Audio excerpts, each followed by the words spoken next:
बहन बेटियों के सर पर रुपट्टा रखा जाता है, छीना नहीं जाता है। किसी बहन बेटी के सर पर रुपट्टा रखना ये शराफत इंसानी है, और किसी के सर से रुपट्टा हटाने की बात करना या हिजाब से बाहर आने की बात करना यही शैतानियत है और बदमाशी है, सरकशी है। आओ देखो इस्लाम का क्या कानून है, आओ देखो इस्लाम का क्या क्या दस्तूर है, और इस्लाम ने क्या सबक सिखाया है। जंग के कैदी लाए गए थे ना, जंग के कैदी लाए गए थे, और उन कैदियों में औरतें भी पकड़ के लाई गई। एक बच्ची थी जिसके सर पे रुपट्टा नहीं था। अल्लाह अकबर। काली कमली वाले आका जनाब मोहम्मद रसूलुल्लाह सल्लल्लाहु अलैहि वसल्लम ने अपनी काली कमली उतारी और उतार कर हज़रत उमर से कहा, इस बच्ची के सर पे उड़ा दी जाए, इसका सर ढक दो, इसलिए कि सर खुला रहना बेइज्जत होने की दलील है। इसकी इज्जत को ढक दिया जाए, इसके सर पे रुपट्टा रखा जाए। हज़रत फारूक आज़म ने यही कहा कि या रसूल अल्लाह, वो काफिर और नसारा की बेटी है। तो अल्लाह के रसूल ने कहा, बेटी किसी की भी हो, बेटी तो है। गैरते इस्लामी को जिंदा होना चाहिए। हम कभी नहीं चाहेंगे कि किसी की बहन बेटी नंगी घूमती रहे। जहां तक हो सकेगा हम उसे पर्दा कराएंगे और उसके सर को ढाकेंगे, इसलिए कि औरत बाजारों में टहलाने वाली चीज नहीं है। औरत महफिल में जीनत बनने के लिए नहीं आई है।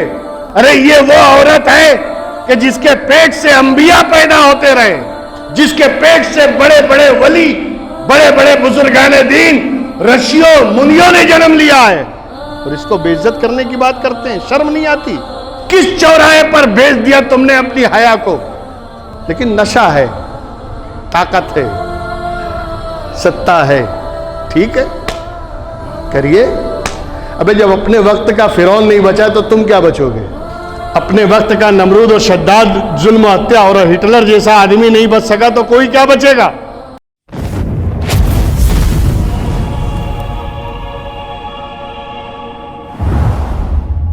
इसी बदलाव का नाम दुनिया है।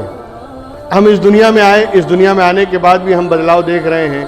हमारा बचपना था, बचपने से लड़कपन आया, लड़कपन से जवानी आई, नौजवान हुए, नौजवान से जवान हुए, जवानी की सारी दींगा मस्तियाँ हुई, सारी बदमाशियाँ हमने किया, और उसके बाद हम अधेड़पन में आ गए। अधेड़पन में कुछ दिन रहे, फिर बुढ़ापा आ गया, और बुढ़ापा कुछ दिन गुजारना पड़ा।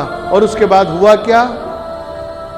एक दिन ऐलान हो गया, ज़ोहर के बाद दफनाया जाएगा, असर के बाद ले जाया जाएगा, फला कब्रिस्तान में ले जाएंगे, चैप्टर क्लोज, फाइल बंद हो गई। ये मुख्तसर सी दुनिया जो जिसमें हम और आप अभी ज़िंदा हैं, इस दुनिया को आलम शहादत कहते हैं। आलम शहादत गवाही की दुनिया। इस दुनिया में आकर अल्लाह ने हमें इस दुनिया में भेजा है, तो भेजने की वजह भी बता दी। लिनब्लुवकुम, हम तुम्हें आजमाना चाहते हैं, हम तुम्हें देखना चाहते हैं। हमने इस दुनिया में तुम्हें पावर दिया है, हमने इस दुनिया में तुम्हें अख्तियार दिया है। माँ के शिकम में थे, अख्तियार नहीं था। आलम अरवाह में थे, अख्तियार नहीं था। लेकिन जब जिस्म और रूह को मिलाकर इस दुनिया में भेजा, अब पावर वाला बनाकर भेज दिया। और देखना सिर्फ ये है कि अपने इस पावर का यूज़ कैसे करते हो। जो नेमतें हमने तुमको अता की हैं, बग़ैर किसी एवज़ के, बग़ैर किसी बदले के, बग़ैर मुआवजे के हमने तुम्हें नेमतों पर नेमतें अता की हैं। उस नेमत का तुम इस्तेमाल क्या करते हो? हमें याद रखते हो या हमें भूल जाते हो? हमें हमारा जिक्र करते हो या फिर हमसे रूगर्दानी करते हो? तुम सरकशी पर आमादा होते हो या फिर हमारे सामने सर झुकाते हो और हमारे सामने सजदा रेज होते हो? हमें यही देखना है कि इस दुनिया में आने के बाद और अख्तियार और पावर, असल में पावर चीज़ ही ऐसी है, पावर चीज़ ही ऐसी है कि जब मिलती है ना तो आदमी सरकश हो जाता है। जब मिलता है ना पावर तो आदमी में सरकशी पैदा होती है। देख तो रहे 7 साल से, ये पावर का नतीजा ही तो है कि पूरे हिंदुस्तान में आग लगाए बैठे हैं। ये पावर और सत्ता के का नशा ही तो है कि हर जगह अपनी मनमानी चलाई जा रही है। बहन बेटियों के सर पर रुपट्टा रखा जाता है, छीना नहीं जाता है। किसी बहन बेटी के सर पर रुपट्टा रखना यह शराफत इंसानी है, और किसी के सर से रुपट्टा हटाने की बात करना या हिजाब से बाहर आने की बात करना यही शैतानियत है और बदमाशी है, सरकशी है। जो आज किया जा रहा है ये सत्ता का नशा है, ताकत का नशा है। पावर का नशा है। लेकिन एक चीज़ हमेशा याद रखना, इस दुनिया को अल्लाह ने डिज़ाइन ऐसा किया है ना कि कोई चीज़ हमेशा रहती नहीं। इस दुनिया को अल्लाह ने बनाया ही ऐसा है कि एक कैफियत, एक हालत, एक कंडीशन कंटिन्यूअस नहीं, परमानेंट नहीं, बदल जाएगी। सुबह में जो आपका मिजाज था अभी बदल गया है। मस्जिद से बाहर जो आपकी सोच थी मस्जिद में आने के बाद बदल गई। अभी जो मिजाज है, जो सोच है, शाम तक बदल जाएगी। सुबह गुस्सा था, दोपहर में प्यार आ गया। दोपहर में मोहब्बत थी, शाम में नाराज हो गए। आज जुबान पे कबूल है, दूसरे दिन तलाक आ गया। ये कैफियत बदल रही है, हालत बदल रही है, फिक्र बदल रही है, सोच बदल रही है। हर इंसान बदलता है, हर चीज बदलती है, मकानात बदल जाते हैं। बड़ा आलीशान मकान चंद सालों के बाद खंडर हो गया। जाओ देखो बादशाहों के महल्लात, जहां पे शादियाने बसते थे, जहां पे नक्कारे बजा करते थे, बादशाह की सवारियां जब निकलती थी तो एक जुलूस की शक्ल होती थी। आज वहां पे कौवे बोल रहे हैं, आज वहां पर कोई रहने को तैयार नहीं, खंडर हो गए। बड़े बड़े हवेली खंडरों में तब्दील हो गए। वजह यही तो दुनिया है, इसी का नाम दुनिया है कि जहां बदलाव होता रहे, जहां तब्दीली होती रहे। आज अगर हुकूमत का नशा है, आज अगर सत्ते का नशा है, आज अगर पावर का नशा है, ये हमेशा रहने वाला नहीं है, ये भी एक दिन बदलेगा। इसलिए कि बहन बेटियों के सर से दुपट्टा छीनना ये इंसानियत की अलामत नहीं है। आओ देखो इस्लाम का क्या कानून है, आओ देखो इस्लाम का क्या क्या दस्तूर है और इस्लाम ने क्या सबक सिखाया है। जंग के कैदी लाए गए थे ना,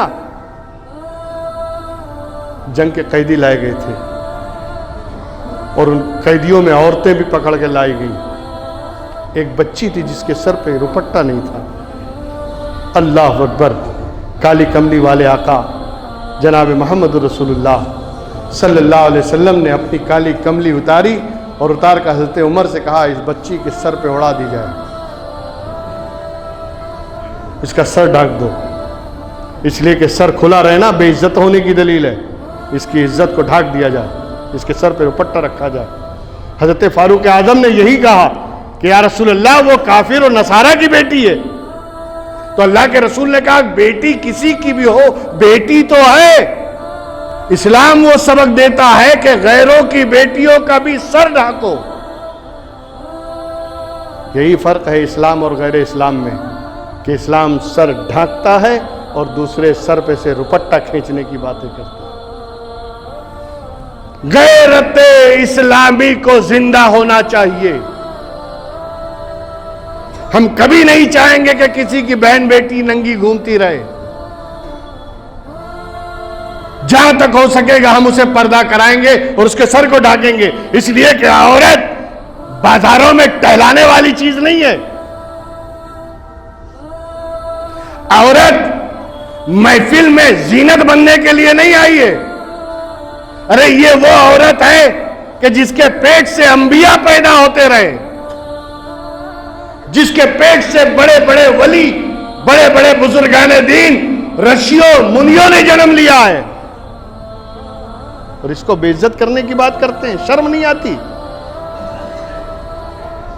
किस चौराहे पर भेज दिया तुमने अपनी हया को? लेकिन नशा है, ताकत है, सत्ता है, ठीक है, करिए। अबे जब अपने वक्त का फिरौन नहीं बचा तो तुम क्या बचोगे? अपने वक्त का नमरूद और शद्दाद जुल्म हत्या और हिटलर जैसा आदमी नहीं बच सका तो कोई क्या बचेगा?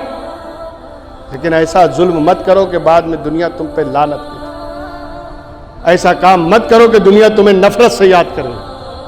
काम वो करो जिसमें इज्जत हो, काम वो करो कि जिसमें तुम्हारा नाम आए तो आंखों में आंसू आ जानी चाहिए। इसलिए कि बदलाव तो होना ही है, ठहराव तो किसी चीज में है ही नहीं। हर चीज बदलती है। सत्ताएं बदल जाती हैं, हुकूमतें बदल जाती हैं, ताकतें बदल जाती हैं, पावर बदल जाते हैं। अल्लाह ने किसी चीज़ को इतना दिया ही नहीं अख्तियार कि वो हमेशा रह सके। इसलिए अपने उस दिन को भी याद करो जब सत्ता चली जाएगी, तो फिर जब तुम्हारे हाथ में पावर नहीं रहेगा, फिर तुम्हारे लिए जेल की सलाखें होंगी। कानून का शिकंजा बड़ा कसा होता है, कानून किसी को भी नहीं छोड़ता, ना अपनों को छोड़ता है ना गैरों को छोड़ता है। ये और बात है कि उसके नाफिज होने में टाइम लग जाए, लेकिन जिस दिन लगेगा उस दिन कोई अपने आप को बचा नहीं पाएगा।